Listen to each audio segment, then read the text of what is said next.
Ready to move in premium triplex villas at Bachapalli APR Projects. నిన్న జరిగిన జగన్మోహన్ రెడ్డి గారి convoy మీద జగన్మోహన్ రెడ్డి గారికి రాయి విసిరి ఆయన గాయపరచడం అనే దాని మీద తీవ్రంగా గుడివాడ తెలుగుదేశం పార్టీ తరఫున ఖండిస్తా ఉన్నాం. ఇది చాలా దుర్మార్గమైన చర్య. ఇలాంటి ప్రజాస్వామ్యంలో మంచిది కాదు. ఎవరు చేశారనేది కూడా తేల్చాల్సిన అవసరం ఉంది. తప్పకుండా వెంటనే తేల్చాలి. ఇంతమంది పోలీసులు ఉంటే అంతమంది పోలీసుల మధ్యలో ఎవరైనా రాయేసి కరెక్ట్గా జగన్మోహన్ రెడ్డి గారికి తగిలేట్టు కొడతాం అనేది అంత ఈజీ టాస్క్ కాదు.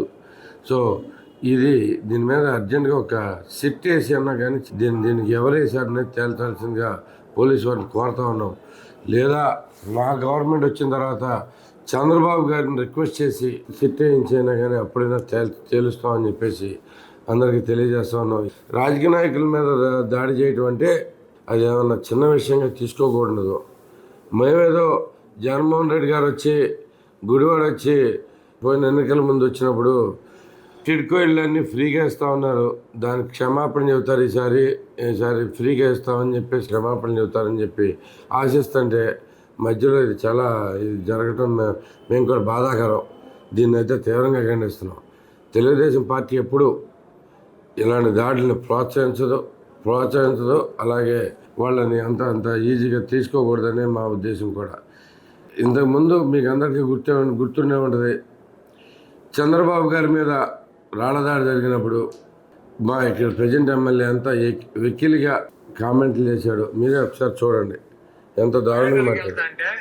ఎంతమంది పోలీసు పహారాలో అతని యాత్ర నడుస్తుంది. ఎవడో చీకట్లో రాయిసిరాడంట ఈయన మీదకి, ఈయన చంపేద్దామని చెప్పి ఇంత గులకరాయి. ఈయన పౌరమా పిట్ట గులకరాయి పెట్టి కొడితే పోటాకి ఎవడిసుడతాడు?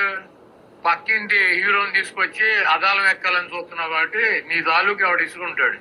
ఆయన పార్టీ కార్యకర్తలతో గులకరాళ్ళు ఎంచుకోవటం. సో ఇంత దారుణంగా మాట్లాడతారు. ఇదే మాటలు మేము అనొచ్చు, చాలా ఈజీ కనబడటానికి. కానీ ఒకటి మాత్రం చెప్తున్నాం, ఎవరి మీదైనా రాళ్లదాడి జరగడం మాత్రం తీవ్రంగా గర్హనీయం. దాన్ని తీవ్రంగా ఖండిస్తున్నాం. దీని మీద మాత్రం అర్జెంటుగా పోలీసు వారు ఇంత వైఫల్యమా, ప్రభుత్వం సొంత ముఖ్యమంత్రిని కాపాడుకోలేనంత దారుణమైన పరిస్థితుల్లో ఈ ప్రభుత్వం ఉంది. ఈ ఒక్క కారణం చాలు డీజీపీ గారిని సస్పెండ్ చేయడానికి. దీని మీద వెంటనే చర్యలు తీసుకోవాల్సిందిగా ఎలక్షన్ కమిషన్ కూడా కోరుతున్నాం. తప్పకుండా మీరంతా దీని మీద వెంటనే తీసుకోండి. ఈ పోలీస్ వైఫల్యంగా పరిగణించండి, వెంటనే యాక్షన్ తీసుకోమని చెప్పేసి కోరుతాం. సుమన్ టీవీలో మీ పర్సనల్ అండ్ బిజినెస్ ప్రమోషన్స్ కోసం కింది నెంబర్కి కాంటాక్ట్ చేయండి.